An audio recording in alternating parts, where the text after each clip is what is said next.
anything to vote. The Missouri House tackled issues affecting the state's #1 industry, Missouri schools, and more during the past week in the Missouri House. The state of Missouri, agriculture is the #1 industry. The Missouri House Committee on Agricultural Policy approved a proposed change to the state's constitution affirming one's right to farm. If approved by the state's voters, the proposed constitutional amendment would add language to the state's constitution, protecting the rights of farmers and ranchers to engage in modern farming and ranching practices to the state's constitution. Supporters of the proposed amendment claim the state must do everything it can to protect this vital piece of its economy. Agriculture in the state of Missouri is the #1 industry. It provides food, energy, security. It is the foundation and the stabilizing force of Missouri's economy. The committee approved the proposed change to the state's constitution without any opposition.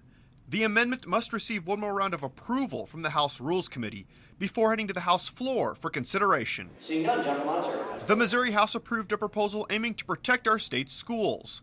House Bill 256 renews an exemption in the state's Sunshine Law, keeping the security plans and evacuation policies of our state's schools exempt from public record. Lawmakers overwhelmingly approved the measure by a vote of 148 to 3. The proposal now heads to the Senate for consideration. There's only one reason. The Missouri House put its stamp of approval on a proposal requiring voters to show a photo ID at the ballot box.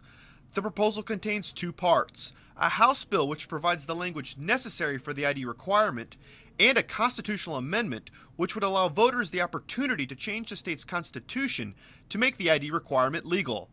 The House's top official claims the proposal is all about protecting the integrity of the ballot box. It protects the integrity of the voting process, which we should very much be wanting to do all the time. There's plenty of provisions in the bill that provide access to those who need to have it to an ID. Under the proposal, individuals who do not have a photo ID will be able to receive one for no cost. However, not everyone agrees with the proposal. One Democrat claims the proposal unfairly targets a certain segment of society. But in my opinion, the effect of the legislation is undeniably to make it more difficult for poorer African American women to go in and vote. Lawmakers approved both proposals with more than 105 yes votes. The proposals now head to the Senate for consideration.